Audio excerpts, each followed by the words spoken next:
Hey, what's happening, Roland? Well, today is Friday, and it's the second week of April, and fishing is on fire. But I will tell you what happened yesterday. This is so crazy. We've caught big fish all week, and I'm going to show you the pictures of that. But yesterday, the wind blew so hard, it blew our hats off. There wasn't anybody hardly on the lake. We had the whole lake almost to ourselves. We fished the headwaters. The water was just pouring through the cuts and stuff and just halfway muddy, but not really muddy. But we fished anyhow. I took the power poles, put the power poles down along these channels and along these canals. I took a shiner. Well, I had caught them two ways, and it really caught big fish. When it was blowing like 35 miles an hour, I took a big shiner, put on this little float like this, and all I had to do was just throw it just a little ways, and the current would grab it, and it would run down from out here to the road. Bam! Big old 5 and 6 and 7 and 8 pound bass were biting. It was just really good because nobody was out there, number one, and the current was running, number two. And I'll show you the picture of that. But it was another way of catching fish.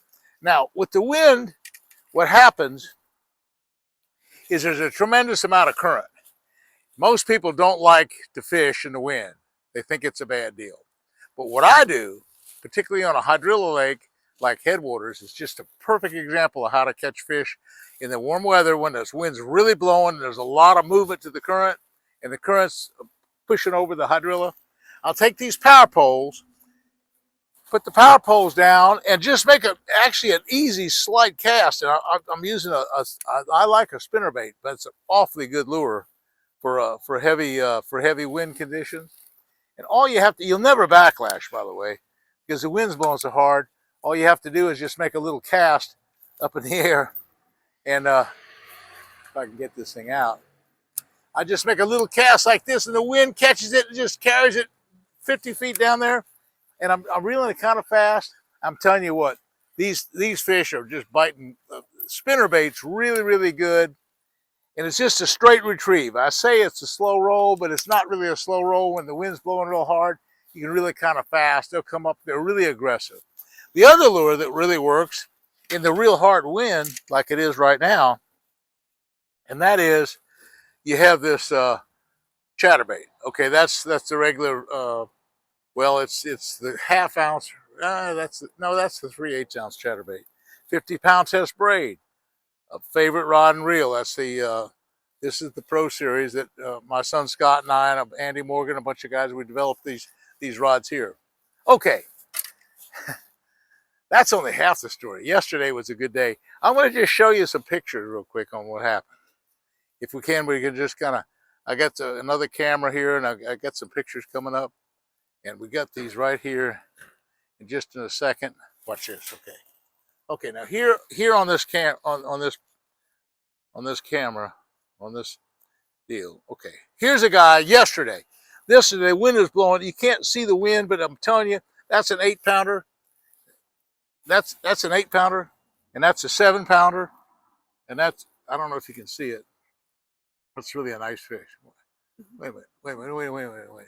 Okay, that's good. Okay, yeah, I don't know if you can see that. 8-pounder, 7-pounder. Now that was in the heavy wind. Now also this other guy caught another fish just the day before, and the wind was bad. And I have to get this down like this. And look at this one. There's almost a 10-pound bass. That's almost a 10-pound fish, and that was in the heavy wind as well. Not quite as windy, but that's a really big fish.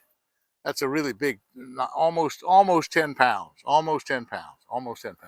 Okay, then earlier this week, just a couple days before that, we had another one. Let's see if I can get this picture here. Okay, right here.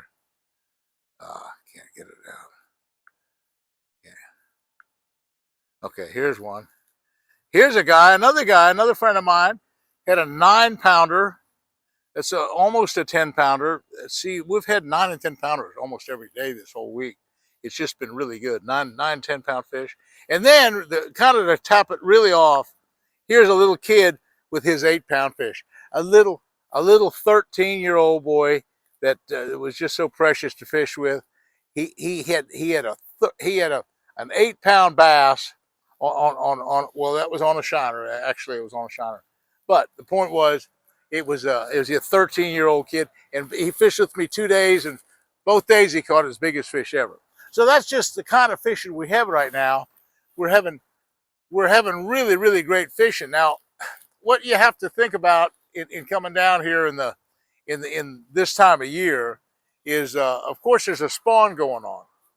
And what I always like to tell people about the spawn, that people think, well, they all spawn in Florida. They spawn in January, February, and March.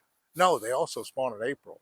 Some of the biggest fish of the whole year spawn in April. And what you have to look for, you look for 4 days before the new moon and 4 days before the full moon. If you kind of target your schedule and look at those dates and just look on a calendar, lunar calendar, try to get here somewhere between the spawning weeks, or the whole week before the full moon, the whole week before the new moon. If you can get that going, and the wind, hey, the wind can be fine. You can have the wind. I'm telling you, here with the water in the 70s, the fish are aggressive. They're gonna bite. In fact, when they're on the spawner beds in these hydrilla flats, one day, and I don't have the pictures to show you, but one day we took the chatterbaits, and we took the chatterbaits and just kind of slow rolled them on top of the hydrilla, and we caught 6-pound bass. So we caught 7-pound bass. We caught 5-pound bass. And then the next day, the guys wanted to fish a speedworm. Now, I don't have my speedworms here. I got them in the car. A speedworm, or the big ultraviolet speedworms, are about 8 or 9 inches long, and I like them in kind of a dark grape color. And the speedworm is the same deal. We just throw them over the hydrilla flats, make a nice long cast, kind of hold the rod up just a little bit. These guys were showing me how to do this. It was really kind of cool. And I just hold the rod up and just kind of drop it every once in a while, and just really long, and the tail wiggles really well. And finally, when you get a strike, it's a worm now. You just kind of pause for a second, you reel down on it, and I put the rod in my stomach, and I really set the hook. And we caught big old bass doing that. So we caught 5-pound bass and 6-pound bass every day doing that. So the point is that, there's a lot of ways to catch fish right now. And people think, well, for some reason it's better fishing in January, February, and March. No, April is phenomenally good. And actually May is just as good as well. And so people are really missing the boat when they think, well, gosh, it's April, it's too late for the Florida fish. That's not the case. The Florida fish are just hotter than a firecracker right now.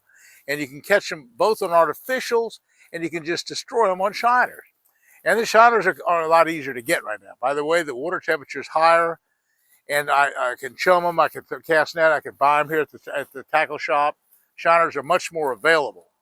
And so, when you come on down, don't be afraid to get at least 4 or 5 dozen shiners, because I tell you, that's really the ticket.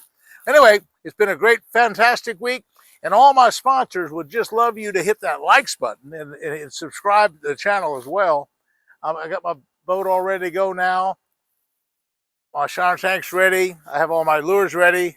Hey, I'm ready to rock and roll. We're going to catch a great big bass tomorrow. I just know it. Another 8-pounder, and I've taken an 8-pounder every day this week. So it's been a good week. Okay, folks, we'll see you again soon. Hey, thanks for watching.